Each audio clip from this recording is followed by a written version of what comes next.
So we've got to be very careful to guard the small mitzvot, because in many cases, and that's one of the things I really like about this Parashah, is that it stresses and emphasizes that the small mitzvot in many ways are actually more important than the big ones. Remember often in a relationship there is the culmination of many little things. Yeah, exactly. As opposed to one big.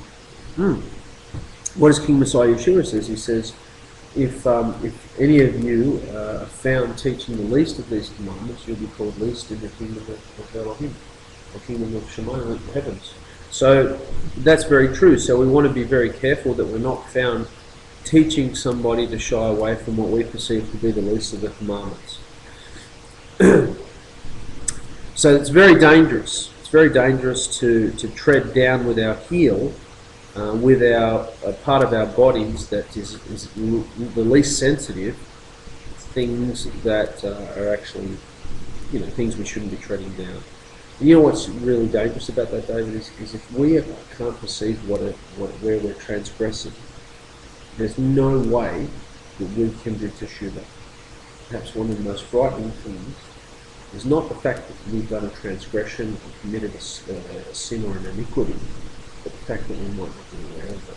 Because if you're never aware of it, you've never got a chance to do teshuvah. Now, a person might come along, and this is where we get into the concept of the discussion of intentional and unintentional sins. This is why unintentional sins, there's judgment and there's punishment for unintentional sins, because what usually happens is an unintentional sin comes in the wake of a person losing their fervour, losing their strength of commitment, and selling up land, if I can use that euphemism again, and then one thing leads to another, and then the person finds out that they've forgotten it's the Sabbath. Something as crucial as that. Well, I'll never forget that it was the Sabbath. Well, I can tell you, in my walk, I've forgotten when fast days have come and gone. You might forget a count the Omer. Counting out. One of the good things about counting the Omer, it teaches us for 40 days to really have to be aware to do the count. And that shouldn't happen. We should have this enthusiasm, and that should kind of prevail over any other enthusiasm that we have in the day. And so it's like counting down towards Christmas when you were a kid. You never lose, you'd never get the count wrong. But not everybody, especially when we're coming into these things so late into our lives, as the Yah-fearing Gentiles, we've come into the Israelites and observe this faith. We do kind of have to make ourselves aware, make ourselves conscious of what's going on. But the upshot of it is because it's new to us, we can be excited about it. Whereas you might be the Jew, they're a bit jaded. The Torah observer, they might found that they've become jaded. But I've yet to find one really how that's happened to. Well, consider the amount of times that she has said, nothing will be able to see in your time. So, even if you're unaware of sin, if your eyes be able to show you where that sin is, with the right heart and that attitude, you're ready for the condition. Yeah. Is there sin in me that I'm not aware of? Yeah. And we learn about this too. But only if you've got the desire to do it. Because just doing it a page with just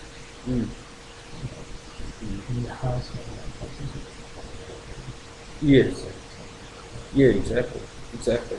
And I think there's got to be a desire to want to find the Elohim's will.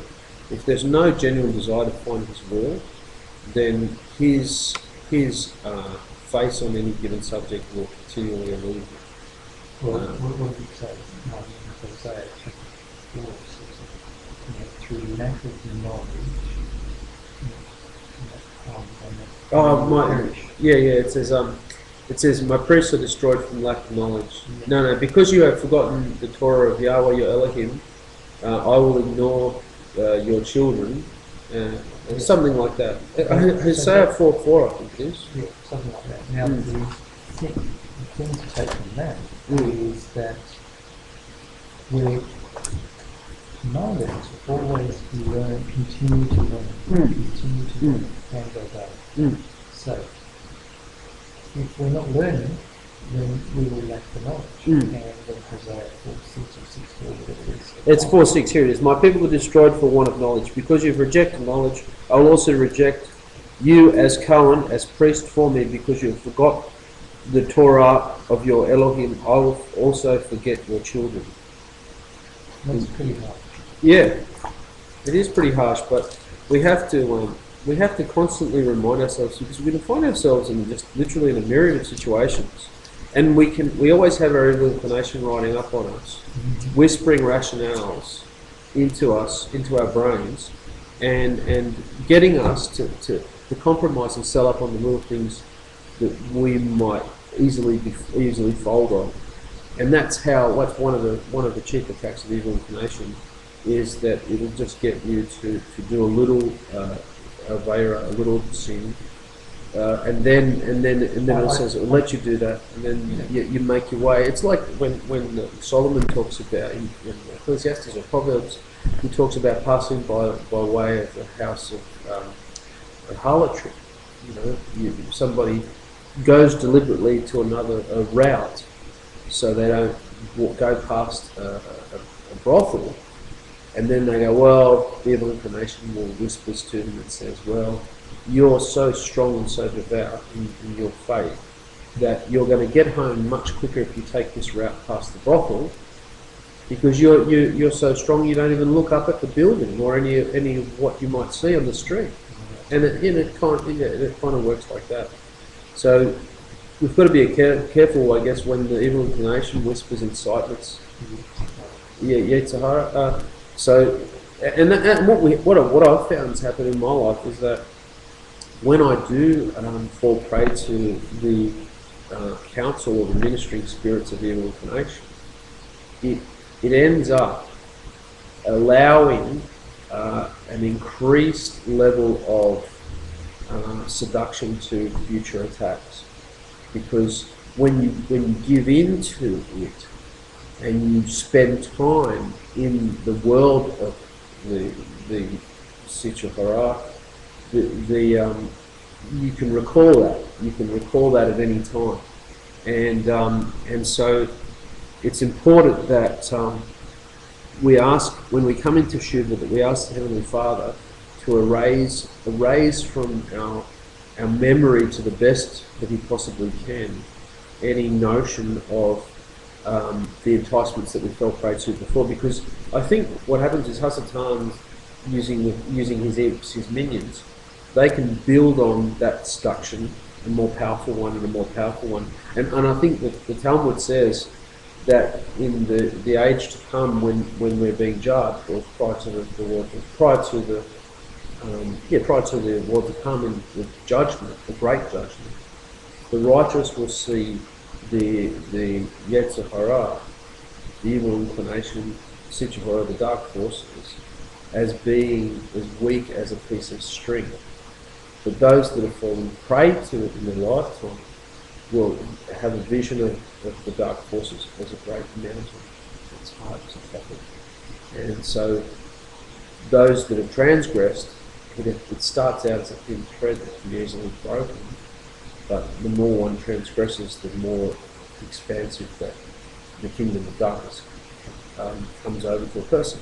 But the good thing is, the kingdom of light has the same results. And so in many ways it's just like working a muscle. You keep working the muscle to do something good, and you'll get better at doing whatever good that is. And if you keep working it to do something bad, you'll keep becoming more effective in doing bad. So that's interesting. And so the idea that I guess I'm talking about is summed up nicely in Psalm 16:8, where it says, "I keep my eyes always on Yahweh. With Him at my right hand I will not be shaken." Now there's a card here that Rabbi Rob gave me, and most Orthodox Jews will carry these cards. And it's a particular card that has the actual tetragrammaton name of Yahweh on it. And the idea is that when one is idle, you pull this card out and you meditate on the passages, and you literally meditate on the letters that are there on the card. And so they burn they burn into one's retina. It was interesting because I was in a bookshop. It was one of those New Age bookshops, and there was a book on a thing called. It was a strand of stage magic, illusion-based sort of magic, mentalist magic, if you like, and had several chapters on visualization. And what it had in this paperback book is it had images, and it instructed you in learning this discipline to look at the image and continue to look at the image, and then when you look away, you still see the image. Now that's quite obviously stuff that's to do with the occult, to do with something that you shouldn't be playing around with. But you can see in the concept of meditating on the four letters of the tetragrammaton, that's sort of kind of stolen from the principle of doing that. So that's interesting. So we literally become, if we can, like. Remember the Terminator films, if you've ever watched those, you sometimes get the point of view of the Terminator and you've got all the data display. I think it's in Robocop as well. And so if you've got Yahweh sort of in your sights, it's really helpful because you're constantly aware, and that's why we wear tefillin. We can feel these things tightly wrapped around the arm. We wear the tzitzit when we do the Shema. The idea is we grab both the two front tzitzit and we bring them up to the left of us, and so that comes close to the heart. And the other goes up over the eyes. And the idea there is to close your eyes very tightly and to close your fingers very tightly, so that you've got no chance of opening your eyes and being distracted when you're focusing in on those two key passages. Yeah. But so anyway, I think I've done that to death. So we've really got to be aware of Yahweh at all times. We also note the consequences of following neglecting the Torah are not described by going to either heaven or hell. Now, as we continue to read through the text, David, I want you to bear in mind that departing from the norm of what you and I are used to being brought up in a Christian environment, there are consequences that are described here for doing good and doing bad, but heaven and hell aren't described as those consequences, which is really foreign, because usually you'll get the concept if you do good, you'll go to heaven, if you do bad, you'll go to hell. But there's no such type of description here in this encouragement to follow the Torah and the consequences for departing from it. So verse 13, he will love you, he will bless you, and he will multiply you, and he will bless the fruit of your womb and the fruit of your land, your grain, your wine, and your oil, the offspring of your cattle, and the herds of your flock on the land that he, who is he, Yahweh of course, that he swore to your forefathers to give you. You will be the most blessed of all the peoples. There will be no infertile male or infertile female among you or among your animals. Yahweh will remove from you every illness and all the bad maladies of Mitzrayim that you knew. He will not put them upon you, but will put them upon all your foes. You will devour all the peoples that Yahweh your Elohim delivers to you. Your eye shall not have pity on you. You shall not worship their Elohim, for it is a snare for you. Perhaps you will say in your heart, these nations are more numerous than I. How will I be able to drive them out? Do not fear them. You shall remember what Yahweh your Elohim did to Pharaoh and to all of the Mitzrites. The great tests that your eyes saw, and the signs, the wonders, and the strong hand, and the outstretched arm which Yahweh your Elohim took you out, so shall Yahweh your Elohim do to all the peoples before whom you fear. Also, Zerah, Yahweh, Also the zerah, or the will of Yahweh your Elohim, send among them until the survivors and the hidden ones perish before you. Let's just go back to that verse. Verse 20. Also zerah. Now let's have a look at another In the translation. Tanakh it says hornet swarm. Good. Hornet swarm. It's describing Yahweh's ability to go out and immobilize one's enemies as the same as a swarm of hornets going out and to plague an enemy before you even get to them. So that's very interesting imagery there. You shall not break down before them. This is referring to your enemies. For Yahweh your Elohim is in your midst, a great and awesome Elohim. Yahweh your Elohim will thrust these nations from before you. Little by little you will not be able to annihilate them quickly, lest the beasts of the field increase against you. Yahweh your Elohim will devour them before you and will confound them with great confusion until their destruction. Verse 24, he will deliver their kings into your hands, and you shall cause their name to perish from under the heavens. No man will stand up against you until you have destroyed them. The carved images of their Elohim you shall burn in the fire. You shall not covet, and take for yourself the silver and gold that is on them, lest you be ensnared by it, for it is an abomination of Yahweh your Elohim. And you shall not bring an abomination into your home and become banned like it. You shall surely loathe it, and you shall surely abominate it, for it is banned. Chapter 8, verse 1. All the commandment that I command you today you shall observe to perform, so that you may live and increase and come and take possession of the land that Yahweh swore to you and your forefathers. So there it is. You've really got this material benefit. There's this push here that there is a genuine material present benefit that we get in observing the commandments. The important thing here is the material benefits come only after you push aside the material desire. Performance, you've got the Shema, which you love, so when you do that, when you're pushing the material things to the side and you're putting things first, when you do that, then it reduces it. Yeah.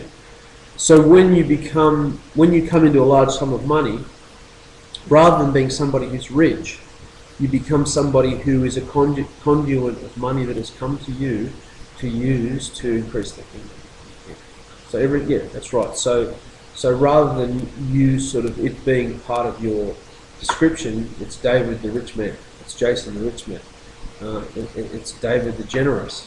That would be rather the actual nickname that you would get if you came into a lot of money. Because that's the thing, we get a lot of money, we get a situation where we get a good job and we've got a lot of time to study Torah.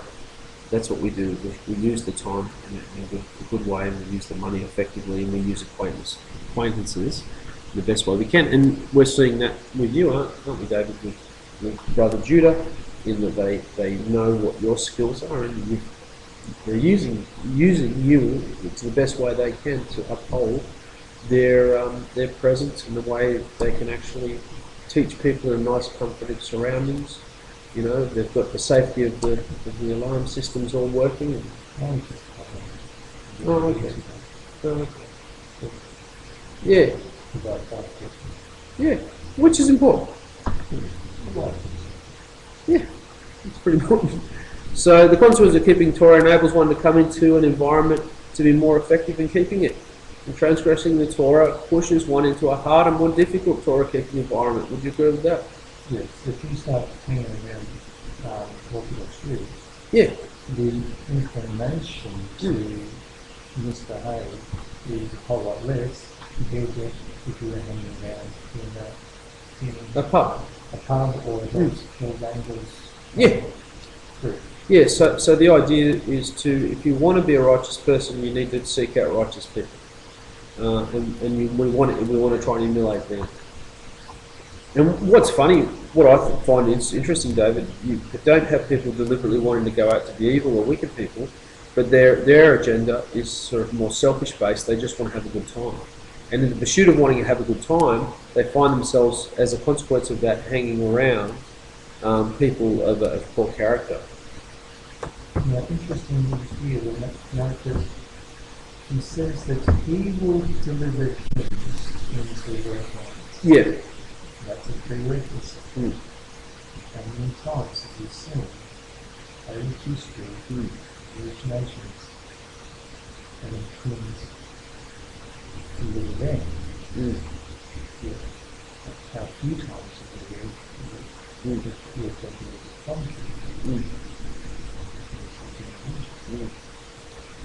What's interesting is if you look in Hebrews chapter 2, we've got a large portion here that that really underscores what's being actually. It's Hebrews chapter 4. It underscores what we're sort of looking at here. It says, chapter 3, verse 12, it says, "Watch out, brothers, so that there will not be any of you of an evil heart, lacking trust, which could lead to apostatize from the living El. Instead, keep exhorting each other every day as long as it is called today, so that none of you will become hardened by the deceit of sin. For we have become sharers in the Messiah, provided, however, that we hold firmly to the convictions that we begun with. Wow. With right through until the goal is reached." So you could say, well, is my faith going out? In that, is it going out and is it evangelizing? Is it having an effect? Is it going out over Facebook? Is it going out over the web? Is it going out at my workplace? Is it going out when I'm on the way? Is it going out to fellow brothers and sisters in the faith? Or is it blown out? Is it just sort of, is it starting to sort of, is the candle flickering? And so you go, well, what did I do when I first started? And one of the things I find interesting is that when I first think about what I was doing and what I'm doing now, I really sometimes get challenged and go, well, I don't do that now. Why don't I do that now? And you just sort of go, well, I guess it's time to go back to my first works there. And I guess that can happen in relationships. It can happen in work relationships. It can happen in any type of relationship and in situations.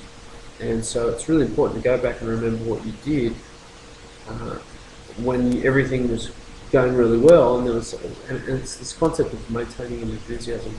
I think the biggest killer is the dying of one's enthusiasm, and life can do that to a person if you're not careful. You can see that as we go through life, disappointments can wear a person down, and I've had to really stave off that in the last 3 or 4 months.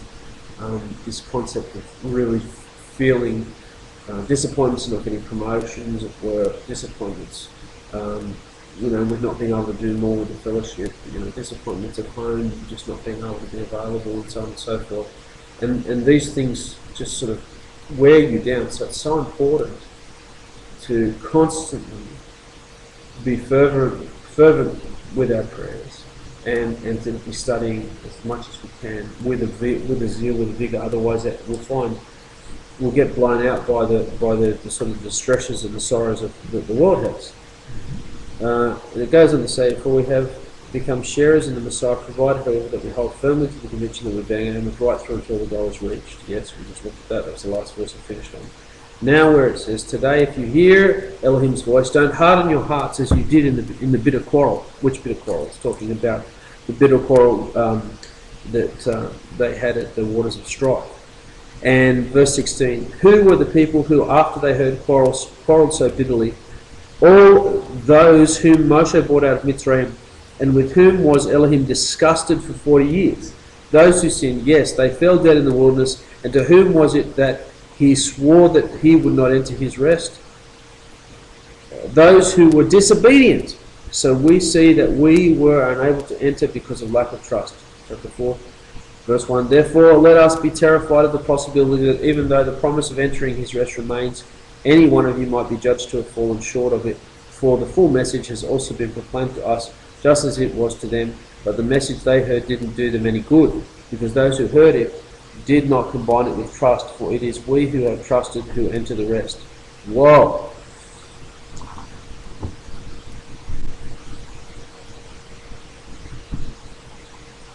All the commandments, verse 8, all the commandments that I command you today you shall observe to perform, so that you may live and increase, and come and take possession of the land that Yahweh swore to your forefathers. You shall remember the entire road in which Yahweh your Elohim led you these 40 years in the wilderness, so as to afflict you, to test you, to know what is in your heart, whether you would observe his commandments or not. So we're to reflect on our life's journey, how we got here, each one of us got here. And that will keep us grounded and looking forward and not forget who we are. You know, one of the frightening things, David, is, and I heard it when I was listening to an Orthodox teaching on Ekev tonight, and it really kind of gave me a bit of a scare. And it said one of the things that can happen is when your enthusiasm blows out, and they reckon that's the biggest killer. It's not the fact that you have misdirected enthusiasm. It's just in general, and that's one of the signs of depression, when somebody just doesn't have any, they can't get out of bed, they can't go to work, they're just not functioning. When depression's at its height, that's the symptoms. And they said somebody becomes so lost that they long to want to go back and do what is right and get back on the right path, but they can't find it. They literally do not know how to return onto the right path. And so rather than doing something wrong and knowing what you have to do to get back right, you've done something wrong and you really don't know what to do to get right. So there can be nothing more distressing than that. Yeah. So we've got to be mindful that we continually keep ourselves in check, and that comes through constant study of Yahweh's word, and constant prayer, and counsel with one another, talk to one another, don't be strangers to one another. He afflicted you and let you hunger. This is verse 3. Then he fed you the manna. He fed you the whatchamacallit, you could say that it is. It was this mysterious food from heaven. Yeah, the angel food. That you did not know, nor did your forefathers know, in order to make you know that not by bread alone does man live, rather by everything that emanates from the mouth of Elohim does man live. It certainly is. In fact, it was Hasatan's first assault against Yeshua in Matthew 4:2 and 4. It says, after fasting 40 days and 40 nights, he was hungry. The tempter came and he said to him, if you are the son of Elohim, tell those stones to become bread. Yeshua answered, it is written, man shall not live on bread alone, but on every word that comes from the mouth of Elohim. That is just pristine. This guy, this is the Messiah. This is the right hand of the creator of all the universe. He is quoting scripture, Torah rather, and he is not adding or subtracting anything from the scripture that he is quoting, and he's quoting it completely in the completely appropriate situation. And this is the end goal of any believer, is to be able to bring to mind the best piece of scripture or Torah that one can possibly know to bring forward and to apply it to the situation. And the more we learn the scriptures, the more we understand Torah, the more likely we are to be able to bring to mind appropriate scripture to actually combat a situation.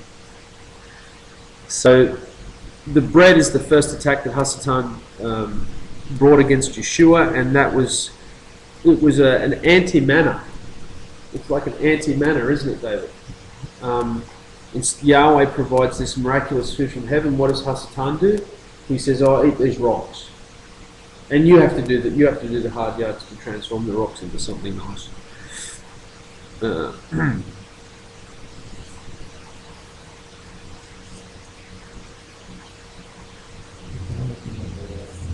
Yeah, verse 4. Thanks, David. Your garment did not wear out upon you, and your foot did not swell these 40 years. So there's another two miraculous events. Their clothes grew with them, and their feet never became swollen and sore from the treading so far through the desert. You should know in your heart that just as a father will chastise his son, so Yahweh your Elohim chastises you. You shall observe the commandments of Yahweh your Elohim to go in his ways and fear him. For Yahweh your Elohim is bringing you to a good land, a land with streams of water, of springs and underground water coming forth in valley and mountain, a land of wheat, barley, grape, fig, pomegranate, a land of oil, olives, and honey, a land where you will eat bread without poverty. You will lack nothing there, a land whose stones are iron, and from whose mountains you will mine copper. You will eat and you will be satisfied, and you will bless Yahweh your Elohim for the good land that he gave you. Take care lest you forget Yahweh your Elohim by not observing his commandments, his ordinances, and his statutes which I command you today, lest you eat and be satisfied, and you build good houses and settle, and your cattle and your flocks increase, and you increase silver and gold for yourselves, and everything that you have will increase, and your heart will become haughty, and you will forget Yahweh your Elohim, who took you out of the land of Mitzrayim from the house of slaves, who leads you through the great and awesome wilderness, snake, fiery serpent, and scorpion, and thirst where there is no water, who brings forth water for you from the rock of flint. Something that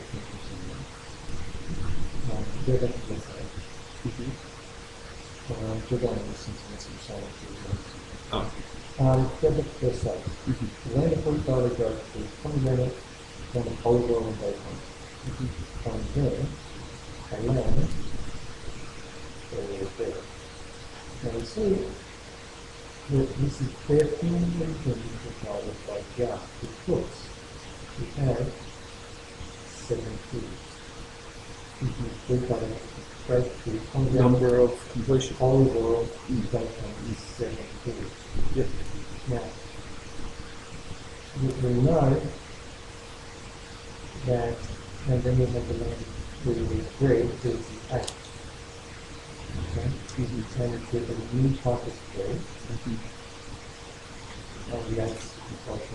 This new type of bread comes from things like poverty, which is obviously the man's destruction.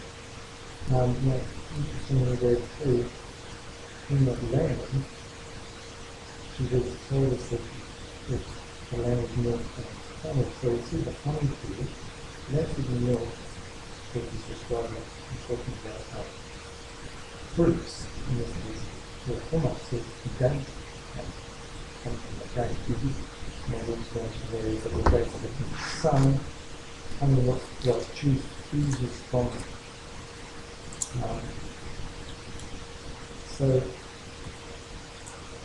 there's the promise of the land there that goes up to the honey.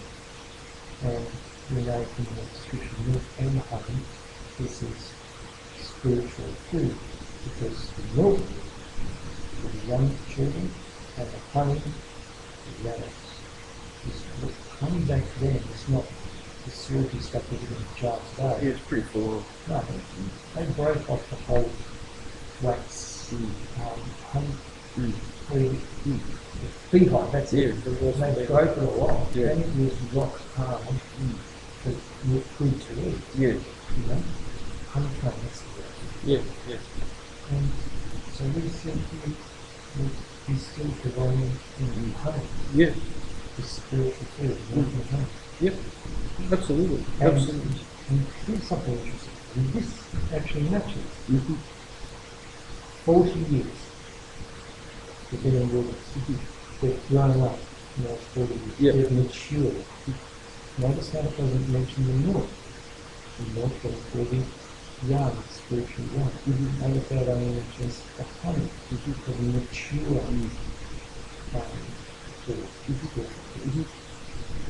food.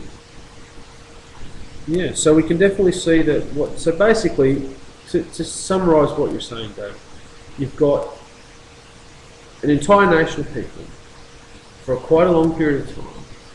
They've wandered around in a place that they would have died in the natural within a few weeks. They were protected in that physically, their feet wouldn't wear out, their heels wouldn't wear out, their ankles wouldn't swell. So there's that concept of Ekev again in the Parashah. And their clothes wouldn't wear out, and their clothes actually grew with them. They were protected from the elements. Now, that's not to say that there weren't issues, there weren't problems, there weren't times when Yahweh withdrew those protections. But did he withdraw the protections to the point where he wiped out the entire nation and annihilate them? No, he did it to cut back the impurities, to remove the impurities from the nation. Yeah, and that pruning sometimes was quite severe. 24,000. Yeah, so it's almost like a prune that goes down, like somebody shearing a tree off at the root. Gee, that's a heck of a prune there. But the point is, it's still a lot. So he's pretty serious about any type of impurity being mixed in with his people or with what we do. And so yeah, we've got to continue to look at how he operated with them, because how he operated with Israel in the early days is exactly how he's going to operate with us in the future. Now, you could argue that he's going to have a heavier hand with us because we've got so much insight into what occurred, because so much history has played out, and so you've got Yahweh sitting there saying, well, look at how I've conducted myself from here to here, whereas the nation of Israel at the time of the Exodus from Mitzrayim, they really had a shorter period to play with to see how Yahweh interacted with man and what he was about and what he wanted and so on and so forth. So they saw miracles. I'm sure we're going to see miracles as well. I'm sure we're going to see miraculous signs and things, and Elijah do some amazing things. But I was just looking at this. This is what probably one of my most favourite parts in the Hebrews. It's in verse 10, and it's in chapter 10, and it's verse 28. It says, "Someone who disregards the Torah of Moshe is put to death without mercy on the word of 2 or 3 witnesses." Someone who disregards the Torah of Moshe is put to death without mercy on the word of 2 or 3 witnesses. I can't understand how people read that and can just follow along the dispensationalist mindset. It just the mind boggles. It's Hebrews chapter 10 verse 28, and then it goes on to say, "Think how much worse will be the punishment deserving by someone who is trampled underfoot." Look at that, David. Trampled underfoot the son of Elohim, Ekev, trampled. Yes. King Jimmy here Yeah. translates that in a past tense, "He that is thorns dirt." And Moses, Lord God, without mercy. So he's always. Well, then what does it say? What's the next verse? Of how much soil punishment those who shall be brought near those who are the same thing. Now, whether that's talking in past tense in that first verse that you read. Is yours called past tense? No, someone who disregards the Torah is put to death. Present. It's But even if that is in past tense, David, what does the next verse say? 29. It says, "Think how much worse will be the punishment deserved by someone who trampled underfoot the son of Elohim, who has treated as something common the blood of the covenant which made him holy, and who has insulted the Spirit giver of Elohim's grace." Now, whether the verse 28 is in past or present, it still doesn't diffuse the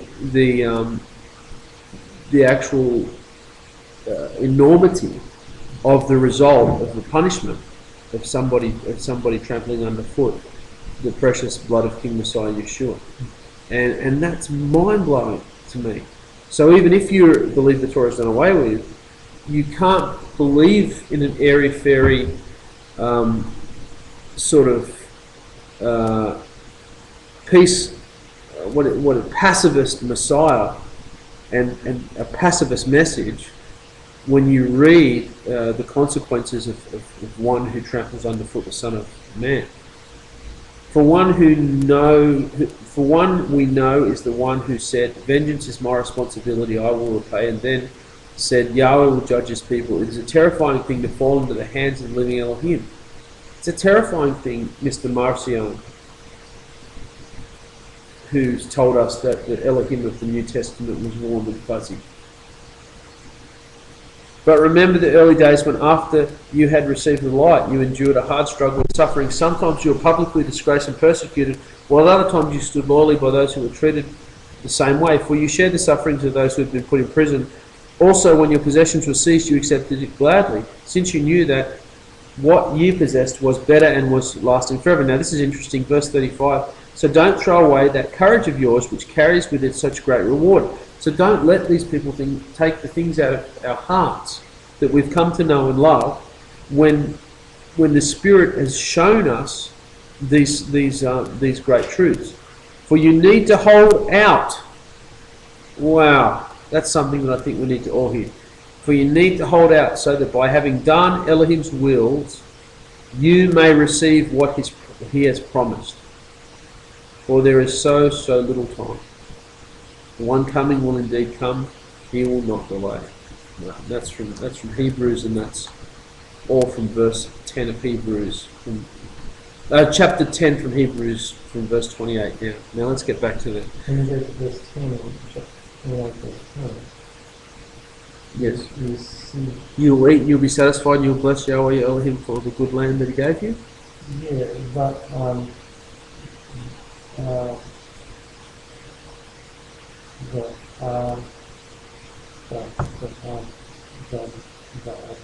Adalah, the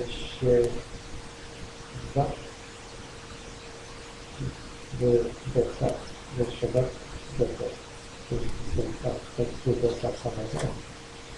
Yes, that's the grace after meals.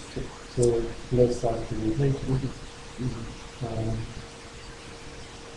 Yeah, it's basically saying you will eat and you will be satisfied and you will bless. So it's like you're being told you are going to eat. That's not an option, and we know that food is an option. If we don't eat, we die.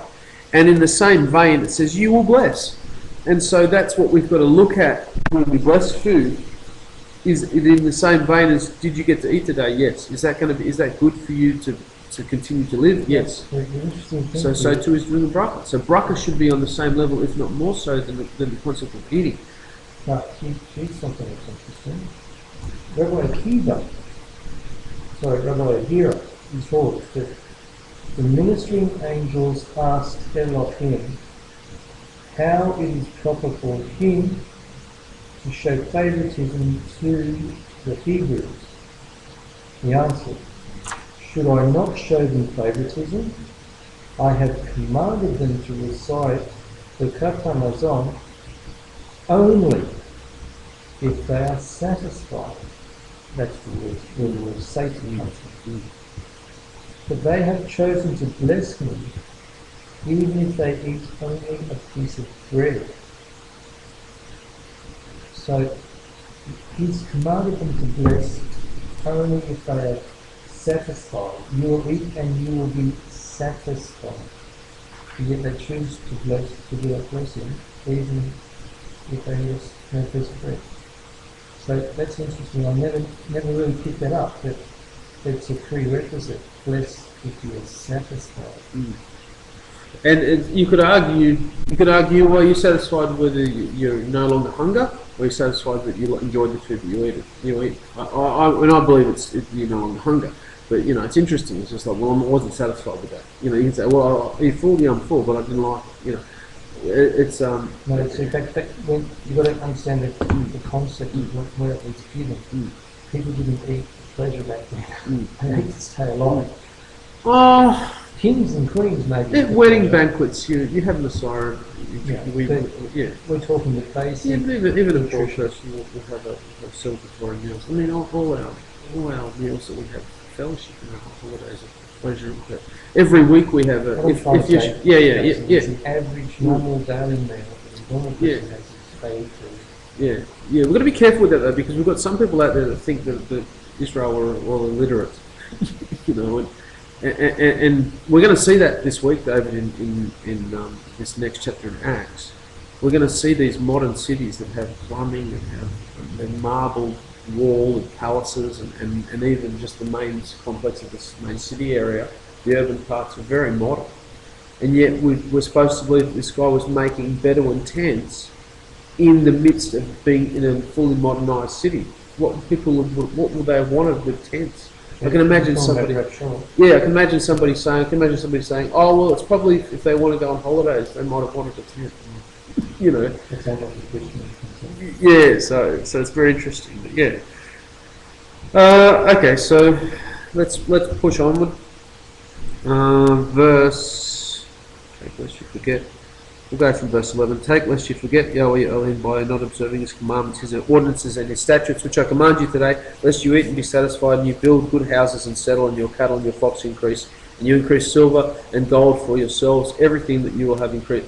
You have will increase, and your heart will become haughty, and you will forget Yahweh your Elohim, who took you out of the land of Mitzrayim from the house of slavery, or slaves, who leads you through the great and awesome wilderness, snake, fiery serpent, scorpion, and thirst where there was no water, who brings you forth from water from a rock of flint, who feeds you manna in the wilderness, which your forefathers did not know, in order to afflict you, in order to afflict you, and in order to test you, to do good for you in your end. And you may say in your heart, my strength and the might of my hand may have been from my wealth. Then you shall remember Yahweh Elohim, that it was He who gives you strength to make wealth, in order to establish His covenant that He swore to your forefathers as this day. So that's another thing. That's another plus for keeping Yahweh foremost in one's mind, is because if you keep Him foremost in your mind, you're less likely to forget that He was the chief contributing factor to anything that happens, good or bad, in one's life. This is why we wear tefillin, this is why we put mezuzah up on the doorpost, and so on and so forth. Then you shall remember Yahweh your Elohim, that it was He who gives you strength to make wealth, in order to establish His covenant that He swore to your forefathers as this day. It shall be that if you forget Yahweh your Elohim and go after the Elohim of others, you worship them and prostrate yourselves to them, I testify against you today that you will surely perish like the nations that Yahweh causes to perish before you. So will you perish, because you will not have hearken to the voice of Yahweh your Elohim. Hear Israel. Now, stop there. Stop there. This is very interesting. Okay. This is very interesting. Shema Yisrael. Where do we hear that? Hang on, that's chapter 9, verse 1. Yeah, you started on that. Hear Israel, cross to the... Yeah, well, let me read it. Hear Israel, today you cross the Jordan to come and drive out nations greater and mightier than you. Okay. Cities, hang on, wait until I finish the sentence. Cities great and fortified to the heavens, a great and lofty people, children of giants, that you knew, of whom you have heard. Oh, crabs. Who can stand against the children of giants? Okay, that's it. Now, let's look at this first verse. I think it's worth looking at. Mm-hmm. Shema Yisrael, Eta Hava, Hayom Et Hayodan. Okay? Mm-hmm. So the important thing is Shema Yisrael. Now, this concept, Shema Yisrael, is a creation concept. How did he create? With his voice, his command, Shema. Now, the interesting thing here is we now have Moshe has taken the entire children of Israel into the Jordan. To the pit, yeah. But he cannot take them over the Jordan. He can only take them to the Jordan. And Yahushua takes them over the Jordan. And how does he do that? He's got to part the Jordan along the way. Okay? So and we see here Yahushua is a picture for Yeshua. Joshua ben Nun. Right? Yeah. And we see Yahushua doing this, coming in the likeness of Moshe, like he's parting the Jordan like Moshe parted the In 7 channels, yeah. So we've got two parts of salvation. And we see that in Revelation 4 and 12. Those that keep the Torah and have faith in Yeshua. Okay?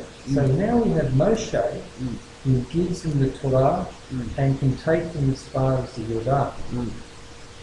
And next we have Yahushua, who is a picture of Yeshua, who parts the sea and brings them into the land of milk and honey. And what is Yeshua going to do when he comes? His bride will come into the land with him. There's a prophetic picture of the second coming in that verse. Yeah, I think it's amazing. I've always thought about that, the fact that Yeshua, who's Yah is my salvation, his name was not Yeshua, prior to the going in and recognising the land, it was Hoshea, which means salvation. And so Moshe gives him this addition to his name, which means Yah is your salvation.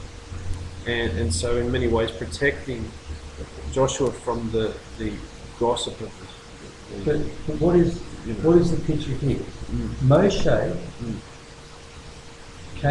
was a humble servant. There's Yeshua's first coming. Then crossing into the land, Yahushua is a warrior king who's going to conquer all these nations and drive out the but Moshe conquered massive amounts. Well, this is the thing. Yeah. So you see the first and the second coming just in this little Oh yeah, I verse here. think you've definitely got the suffering servant. So you're basically saying Moshe's ministry was a parable for the suffering servant led with Yeshua's ministry, and Yahushua ben Nun's leading the children actually into the land. And he's a warrior. Yeah. Because he's fighting all the Amalekites and Zebulites and Itites, you know. Yeah, I've never heard that comparison. But you would have somebody argue, like Moshe fought heaps more wars than Yeshua ben Nun did, because he already Wait. Yeah. Moshe was not known for driving the people out of the land. Yeah. Yahushua did. Yeah. And he did. I guess he did. I guess there is a. Moshe had some battles along the way. I guess there is a suffering there because he did want to come to the land. He's denied that. I can see where you're The coming fact from. that Sure. this whole chapter starts with Shema Yisrael, Yeah. Eta Hava Hayom Et Hayodam, right? The fact that we've got that says straight away there's something important here. And I think that's a prophetic picture of the first and second coming, and how the Torah, which is Moshe, will take you so far to the waters, but Yahushua will take you through the waters and into the promised land. And further still to that analogy, you've got him saying that even though that you're meeker than those around you, so we're not a very big people like the Jews have, they make up about 2% of the world's population. No, 0.5. Yeah, something ridiculous. And Nazarenes, you and I, there's very few of us. There's a lot of Messianics, but there's still very few comparatively. Messianic movements doesn't even really appear officially on the charts yet. But within the Messianic movement, there's you and I, because there's a lot of hoaxes. There's a lot of non-Torah keeping Messianic. Yeah, so we're very much in the minority. And listen to what it says here. It goes on to say, "A great and lofty people, children of giants, that you knew and of whom you have heard. Who can stand up against the children of a giant?" Yeah. So we can look at the world around us. We can look at Gauls. We can look at the exile and say it's so big. Who can overcome it? But you know today that Yahweh Elohim, who is the one who crosses before you, the consuming fire, who will destroy them and will subjugate them before you. You will drive them out because of the perishable. That's Yeshua's second coming in the midst of destroying all the enemies. Yeah. It's interesting because it says he's a consuming fire. I found this passage. Yeah, Yeshua playing in consuming fire. Interesting. Yeah, you speak of speech being a creation type of actuator. Yeah. In James 3:6, it talks about Lashon Hara, right? In James 3:6, it says, "The tongue also is a fire, a word of evil among the parts of the body. It corrupts the whole body, sets the whole course of one's life on fire, and it is itself set on fire by Gehenna, by hell." And then in Proverbs 16:27 it says, "A scoundrel plots evil, and on his lips is like a scorching fire." Now, there's nothing evil about fire. In fact, the Torah is likened to fire. But if we misuse the Torah, we can die. But if we use the Torah in the right way, it can give us warmth and give us life. What comes out of the mouth? Matthew 15:11. Yeah, what comes out of the mouth does not defile them, but what comes out of the mouth is what defiles. What comes out of the mouth of Yeshua in Revelation? Sword. Yes. Yeah, sword. So in place of the tongue comes out a sword. Yeah. Yeah. And that's the thing, like, the tongue can have healing properties. Like, I liken it to a scalpel. A scalpel can save a person's life, or you can stab one with a scalpel, But you know. we get from sharp contact. Yeah, or fork tongue, yeah. Yeah, so it's very, it's very So interesting. just in those first few verses of chapter 9, we can see a prophetic picture. In verse 4, do not say in your hearts when Yahweh pushes them away from before you, saying, because of my righteousness did Yahweh bring me to take possession of this land, and because of the wickedness of these nations did Yahweh drive them away from before you. Not because of your righteousness and the uprightness of your heart are you coming to take possession of the land, but because of the wickedness of the nations does Yahweh Elohim drive them away from before you, in order to establish the word that Yahweh swore to your forefathers, to Abraham, to Yitzhak, to Yaakov. You should know that not because of your righteousness does Yahweh Elohim give you this good land to take possession of it, for you are a stiff-necked people. And again, there's another picture of Yeshua.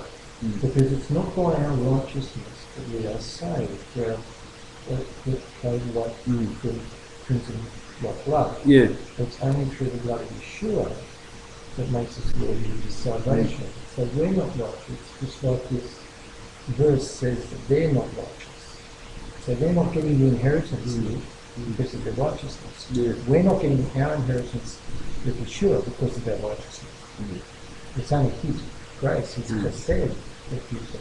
and what I find interesting, it says here, not because of your righteousness, but because of the wickedness of the nations are doing this. And so you can see what the motivating factor is for him to make a million. It's not the heights of righteousness that we can reach, but the heights of wickedness that the nations reach. So he comes in and levels the playing field, so to speak. Well, That's interesting. and then that matches what Yeshua says when he says that these days will be cut short, and because after he talks about the very elect will be deceived, these days will be cut short because they weren't cut short, none will survive. Yeah, and it talks about Babel, the occupants of Babel. They weren't confused, the languages weren't confused, and nothing that they proposed to do would be upheld from them. That's an amazing verse. Okay, it goes on to say, and you should know, Remember that. you should know that not because of your righteousness does Yahweh, 7 of me up to. Remember, do not forget that you provoked Yahweh your Elohim in the wilderness from the day you left the land of Israel until their arrival at this place. You have been rebels against Yahweh, and in Heroth you provoked Yahweh your Elohim, and Yahweh became angry with you to destroy you. Then I ascended the mountain to receive the cubes of stone and the tablets of the covenant that Yahweh sealed with you, and I stayed on the mountain for 40 days and for 40 nights. Bread I did not eat, and water I did not drink. And Yahweh gave me 2 stone cubes inscribed by the finger of Yahweh, and on them were all the words that Yahweh spoke with you, and on the mountain from the midst of the fire on the day of the congregation. It was the end of 40 days and 40 nights that Yahweh gave me the 2 stone cubes, the cubes of the covenant, and Yahweh said to me, arise, descend quickly from here, for the people that you took out of Mitzrayim have become corrupt. They have strayed quickly from the way that I commanded them. They have made themselves a molten image. Yahweh said to me, saying, I have seen this people, behold, it is a stiff-necked people. Release me and I shall destroy them. Isn't that interesting? Release me. Release me and I will destroy them, and I shall erase their name from under the Shemayim, and I shall make them a Gibor. Is that Giborim, more numerous? Make you, Gibor, mightier or more numerous nation than they. So I turned and descended from the mountain, and the mountain was burning in ash and fire, and the 2 cubes of the covenant were in my two hands. What's the Hebrew for hands? Resh. Then I saw, and behold, you had sinned to Elohim, to Yahweh, your Elohim, and you made yourselves a molten calf. You strayed quickly from the way that Yahweh commanded you. I grasped the 2 cubes and threw them from my 2 hands, and I shattered them before your eyes. Then I fell in prayer before Yahweh as the first time, 40 days and 40 nights. Bread I did not eat, and water I did not drink. Hang on, so we're looking at 80 days of him not eating? I guess there would have been a time where he did eat at some point.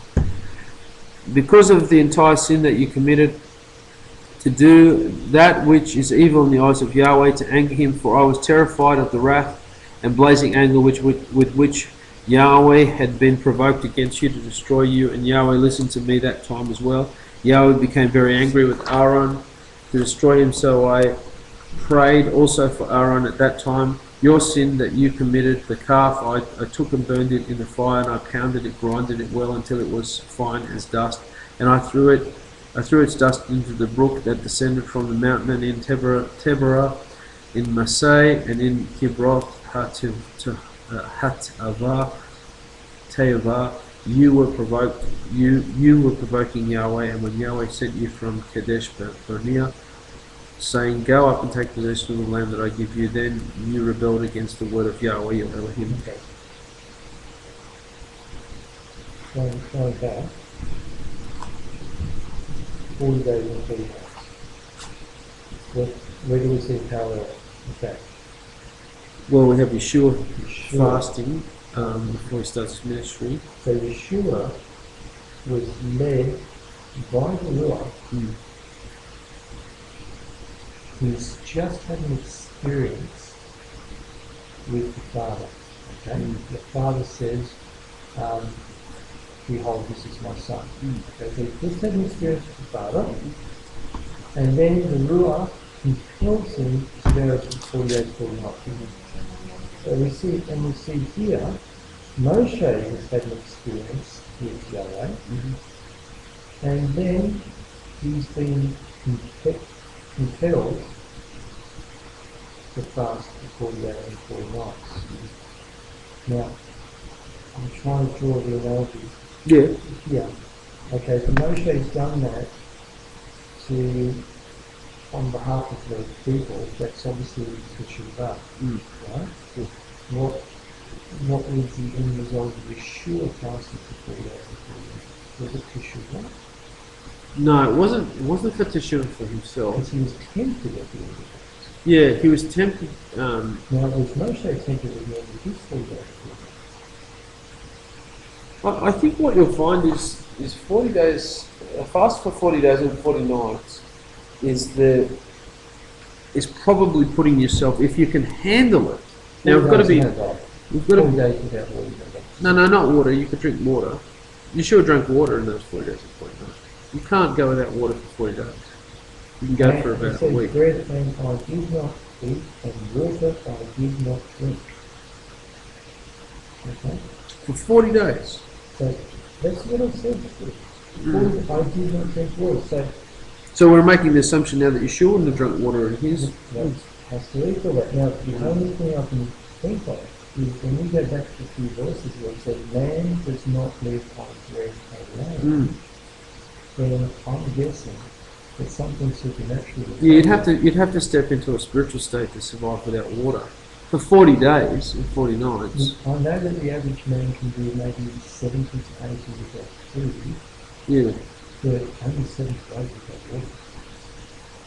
70 or 80 days without food. Yeah, I remember all this hunger strike. Yeah, but you've got to go in hospital when you get out of it. When you get and they're lying flat on a bed. Yeah, I think they're not consuming calories. I think if you do 40 days, 40 nights, just food, not talking water, you don't have to go to hospital at the end of it. Now, if you start going beyond 40 days, you're looking at possibly hospital time to get yourself back on the mend. Remember that lady that came to our foundation once? And she went out to be an anti-fall paper, a short paper. Oh, kind of, yeah. She told me that she did the 40 days fast. Yeah, Brucey's done one. And she then told me she went to hospital afterwards. Bruce, brother Bruce, he said that he's done a 40-day, 40-night fast of food. But to refrain from any type of water for that period of time, well, I think you'd have to definitely be operating Moshe spiritual. said, when he was up the mountain, did he not come down and his face was down? Yeah, especially. And he had the covering bathing himself? Yeah. Now, he had the word that he used for the veil, this is in Shemot, but the word that he used for the veil is the same word in the Hebrew that a bride uses when they cover their face. Yeah. So Moshe is the bride. Okay? Yeah. So, if Moshe is the bride, Yahweh is the groom, and we can see that Moshe's face was glowing, then there has to be something spiritual going on. Yeah. So the groom is protecting the bride, because you're going beyond the kingdom possibility for 40 nights of God, 40 days of God week.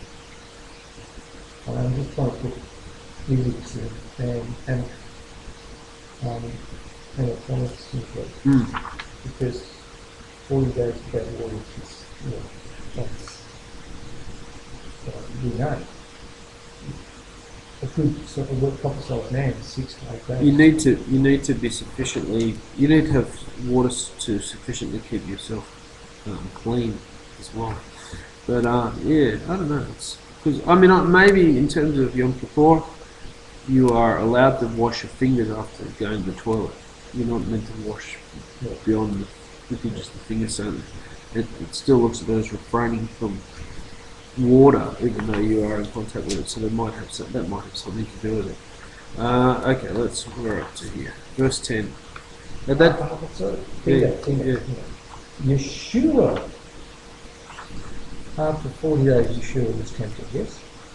He would have more of a craving for water than food. Yeah, agreed. Okay. Sorry. Yeah. Let's assume that there's some upstairs help going on. Yeah. Because man does not live on bread alone, but by every word. Yeah. So that means that these people, Moshe and Yeshua, would have been deep in meditation. Yeah. Right? And you are good against this thing. But okay, now that aside, Yeshua was tempted by evil. Moshe was trying to prevent Yahweh being tempted to do evil to the children of Israel. You know the story. Yeah. So it's just the same thing. Yeah. Words are swapped around. Yeah. And I guess at the end of the day, he did end up destroying them, but he suspended it. Well, he also did that jealousy, cup of jealousy. And they all had to drink from the cup of jealousy. And the culprit style. Yeah. Because it's interesting. It's not until Yosef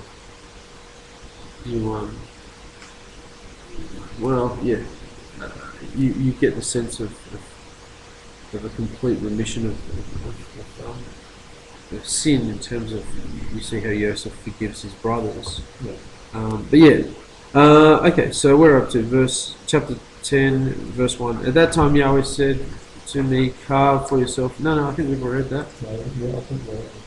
Okay, for yourself two stone cubes like the first ones, and ascend to me to the mountain, and make a wooden ark for yourself, and I shall inscribe on the tablets and the words that were on the first ones that you shattered, you shall place them in an ark. So I made an ark of shittim wood, and I carved 2 stone cubes like the first ones. When I ascended the mountain with 2 cubes in my hand, and I inscribed on the cubes according to the first script the 10 statements that Yahweh spoke to you on the mountain from the midst of the fire on the day of the congregation. And Yahweh gave them to me, and I turned and descended from the mountain, and I placed the cubes in the ark that I had made, and they remained there as Yahweh had commanded me. The children of Israel journeyed from the wells of Ben Jachin to Meserah. There Aaron died and was buried there, and Eleazar his son ministered in his place. So we have the death of Aaron there. From there they journeyed to Good God, from Good God to Yotbathah, the land of brooks and water. At that time Yahweh set apart the tribe of Levi to carry the ark of the covenant of Yahweh, to stand before Yahweh, to minister to him, and to bless with his name until this day. That's the Aaronic blessing. Therefore Levi did not have a share in heritage with his brothers. Yahweh is his heritage, as Yahweh your Elohim had spoken of him. And as for me, I stood on the mountain, and as on the first days, 40 days and 40 nights, Yahweh listened to me this time as well, and Yahweh did not wish to destroy you. Yahweh said to me, arise, go on the journey before the people, let them come and take possession of the land that I swore to their forefathers to give them. And now Israel, what does Yahweh Elohim ask of you, but to fear Yahweh Elohim, to go in all his ways and to love him and to serve him, your Elohim, with you all your heart and with all your soul, to keep the commandments of Yahweh and his statutes which I command you today for your benefit. Now, let's turn to Ecclesiastes. Ecclesiastes.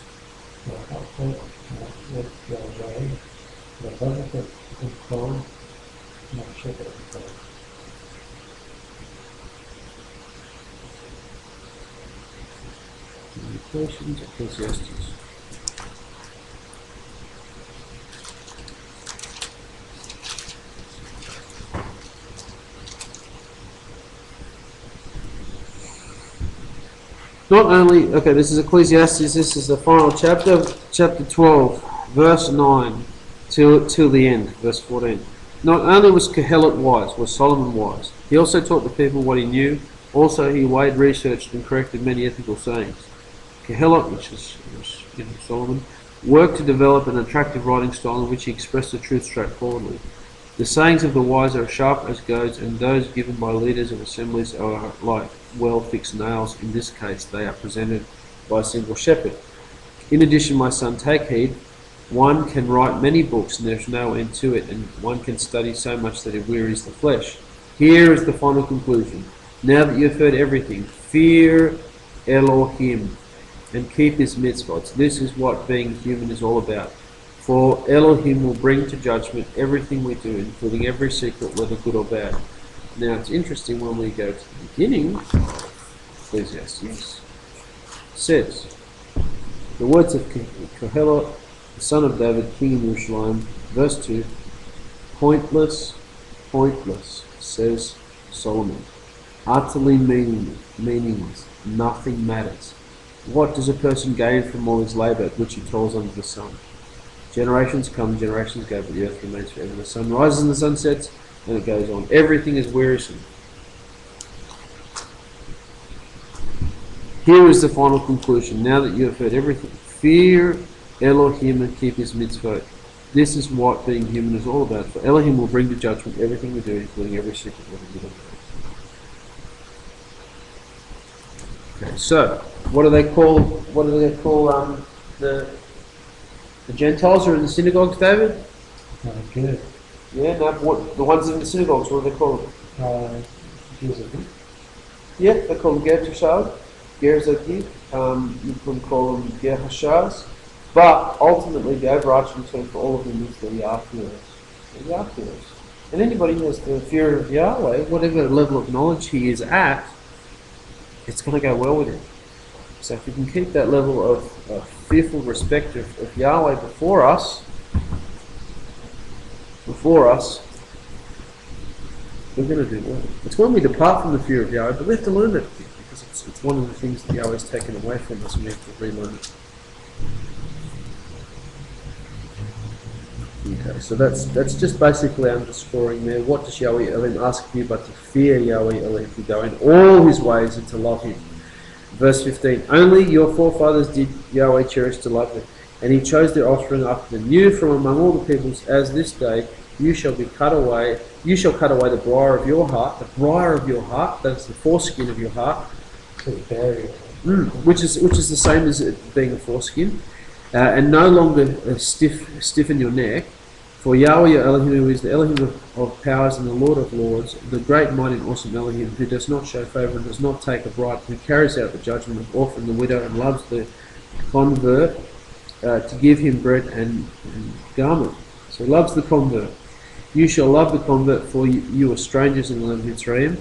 Yahweh Elohim shall fear, Yahweh shall you serve, to him shall you cleave. With his name shall you swear, he is your praise and he is your Elohim, who did for you these great and awesome things that your eyes saw. With 70 souls did your ancestors descend to Mitzrayim, and now Yahweh Elohim has made you like the stars of the heavens for abundance. You shall love Yahweh Elohim, and you shall safeguard his charge, his statutes, his ordinances, and his commandments all the days you shall know today. For it is not with your children who did not know, who did not see the chastisement of Yahweh. Yeah. Your Elohim, his greatness, his strong hand, and his outstretched arm, his signs and his deeds. that he performed in the midst of Mitzrayim to Pharaoh, the king of Mitzrayim,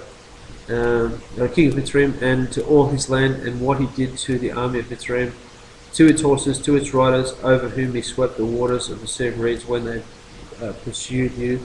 And Yahweh caused them to perish until this day, and what he did for you in the wilderness until you came to this place, and what he did to Dathan and Abiram, the sons of Eliab, son of Reuben, when the earth opened its mouth wide and swallowed them and their households and their tents and all the sustenance which was at their feet in the midst of all Israel. Rather, it is your eyes that see all the great work of Yahweh which he did.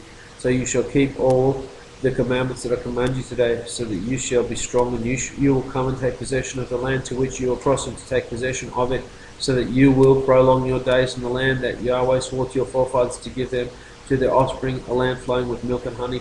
For the land to which you come to take possession of it, it is not like the land of Mitzrayim, from where you left, where you would plant your seed and water it by your foot, like a vegetable garden. But the land to which you cross over to take possession of it is a land of mountains and valleys. By the rain of the heavens it drinks water, a land that Yahweh your Elohim seeks out, the eyes of Yahweh your Elohim, who are always upon it, from the beginning of the year to the year's end. And it will be that if listening you will listen to my commandments that I command you today, to love Yahweh your Elohim, to serve him with all your heart and with all your soul, then I shall provide the rain of your land in its time, the early rain and late rains. You shall bring in your garden and your wine and your oil. I shall provide grass and your food for your animal, and you will eat and you will be satisfied. Beware for yourself lest your heart be seduced and you turn astray, and will serve the Elohim of others and prostrate yourselves to them. Then the wrath of Yahweh. Yeah, this is the what's called the long form of the Shema. You've got the short form, which is the 2 passages, and then you've got the longer form of the mid form of the Shema, which is the Vayhavta portion. Yep, and then you've got the longer one after that, don't you? There's actually 3. Yeah, there's 3. Yep, that's exactly right. Yep. Then the wrath of Yahweh will blaze against you. He will restrain the heavens, and there will be no rain, and the ground will not yield its produce, and you will perish quickly from the good land that Yahweh gives you. You should place these words of mine upon your heart, and they shall be upon your soul. You shall bind them as a sign upon your arm. They shall be a tefillin between your eyes. You shall teach them diligently to your children, while you're sitting in your home, when you're walking on the way, when you arise, and when you retire, when you arise. And you shall write them on the doorposts of your house and upon your gates, in order to prolong your days and the days of your children upon the land that Yahweh swore to you, to your forefathers, to give them, like the days of the heavens over the earth, over the earth. Yes, that's it. Okay, so verse 22. For if observing you will observe all of this commandment that I command you to perform it, to love Yahweh Elohim, to go in all his ways, and to cleave to him, Yahweh will drive out all these nations from before you, and you will drive out nations greater and mightier than you. Every place where the sole of your foot will tread shall be yours, from the wilderness of the Lebanon, the place of whiteness, that's talking about the Temple Mount, from the river, the Euphrates River, until the western sea shall be your boundary. No man will stand before you. Yahweh your Elohim will set your terror and your fear on the face of the entire land, where you will tread, as he spoke to you. Amen and amen. And that's the conclusion of the Parsha. Now this is an interesting analogy to modern day Israel. As you read that analogy by Rabbi Shakira that I put up there. That's quite good. And what actually matches what we just read here is that if you are in the zone, if you are keeping in the spot, living with God as a people, then he will defend you as a God against other people. So what do we see with Israel? When the Muslims attacked in 67, Israel was united and and they were all basically seeking God for deliverance. Yeah. And 6 days they worked, and the 7th day they rested. Then we saw the same thing in 73 when the Muslims attacked again.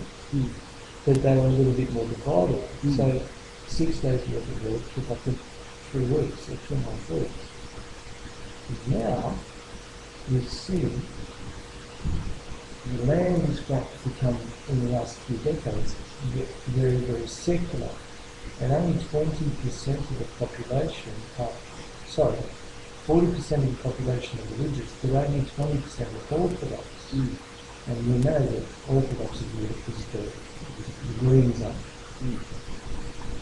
And what's happening? Remember we had the push up in Lebanon. We had the military engagement up in Lebanon not too long ago. That they reckon that in past wars it took them 2 days to achieve what they took about 2 or 3 weeks to achieve this time around. So it's, as they pull further away from it just becomes a little bit the more. resistance pulls further. And it's done gradually. Because they gradually move away. Exactly.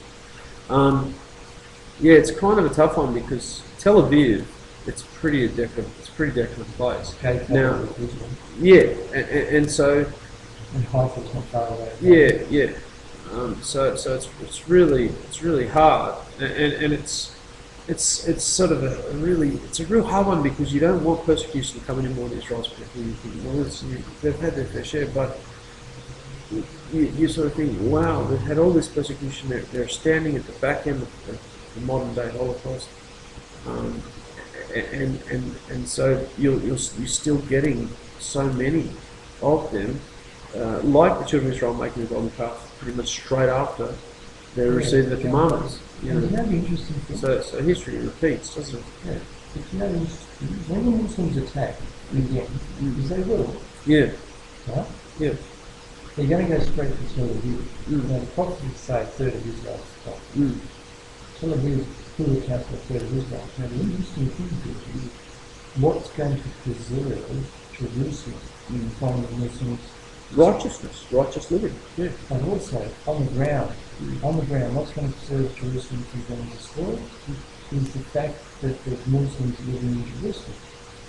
The Muslims won't send a missile into Jerusalem because they're brothers of the They'll send a missile into Tel Aviv because it's all true. No, there's Muslims in Tel Aviv. No, there. Yeah, I see what you're saying, but in reality, they bomb their own people. If they're going to throw their kids in line of fire, because remember what happened when the first rockets started coming down from the Gaza Strip? You had Muslims coming on TV saying, "I'm disgusted my house has been bombed." Like there were several accounts on television news that I saw of like a Muslim man's family's house had been bombed. Because they're just kind of going in a schoolyard fireman and running, and it could literally hit anywhere. Don't get me wrong; they're not going to deliberately target Muslim places, and that's one of the reasons. That's one of the reasons why they let Muslims have administration over the temple now, because it's basically a payoff. But that's precisely what the Torah is telling you not to do, and it's one of the reasons why I reckon that America tried to basically had elected a president with a Middle Eastern sounding name. President?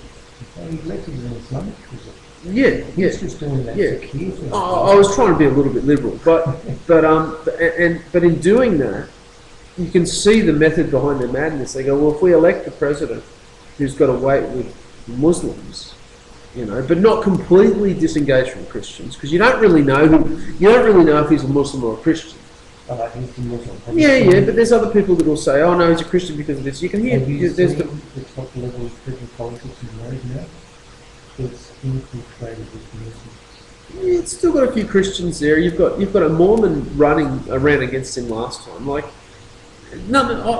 I've managed to hear both sides of the debate with his Swader voice, and I've heard him really bag the Bible and stuff in public speeches and so on and so forth. But he's the kind of person you can't really pin him down. What you'll find is people that kind of have a predisposition to loathe Islam will be, he's a Muslim, he's a bloody Muslim. I'm just judging by the fruits. Yeah, but I've seen him pray at the Western Wall with his hand up with a kippah on his head, and I've seen him pray with a prayer mat, a Muslim prayer. And so he was brought up his father was a Muslim, but he himself became a Christian, and he says he's a Christian. But that's the point. Like you'll say, oh, he's a Muslim because of this and this. They go, well, he actually says he's a Christian. He grew up as a Muslim. We did see the example of the demon possession with the man in the synagogue when Yeshua started speaking. So we know that the demons are not scared to be in a house of Hashem. Well, we're gonna look at that this week in chapter 17, because what happens is Shaul goes into Athens and he argues with the Jews in the synagogue in Athens, and the reason why it expresses, he tells you that he debates with them harshly, is because the spirit of idolatry that was so heavily laying upon the city of Athens had infiltrated the synagogue, and he has no converts in his Athens leg of his journey. He has no miracles. He does no miracles there, and he's literally arguing with the Yah-fearers in the synagogue in Athens. It takes place at a time in Athens history, in the city of Athens history, where it was the epicenter of idolatry in the world. And that time of Shaul going through, it was kind of in a decline, and Rome was kind of rearing up. But it was said that it was easier to find a god than it was a person in the city of Athens. Yeah. That's why it's at a time where it was beginning to, its time in the sun and started to wane, and Rome was starting to eclipse it in idolatry. But it was the sort of the epicenter of idolatry in the world. There were literally hundreds and thousands of idols. It was just amazing. But you just sort of see that the Ruach guides Shaul and his team to completely avoid it in an area, and in other times to go into an area, but there to be slim pickings in the area, as well as, because it's not just cut and dry. The Ruach goes there and they just kick butt, you know. In actual fact, the Ruach will say, I don't want you to go here, I really want you to go there. Probably a good idea to go there, you might get one or two there. You know what I mean? Like, it's interesting, but do you want to close?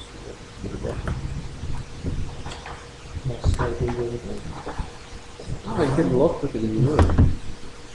ברוך אתה יהוה אלוהינו מלך העולם אשר נתן לנו תורה אמת והיה עולם נוכח פתחנו ברוך אתה יהוה Notan Satorah. Which is in English? Blessed are you, Yahweh Elohim, King of the universe, who gave us the Torah, truth, and granted life, eternal life within us. Blessed are you, Yahweh, who gives the Torah. Well, that's it, ladies and gentlemen. There you have it. We've gone through and had a look at the Parashah of Ekev, and we've gone through and found out some nuggets in the Parashah. I hope this study tonight was helpful, and I do hope you join us again.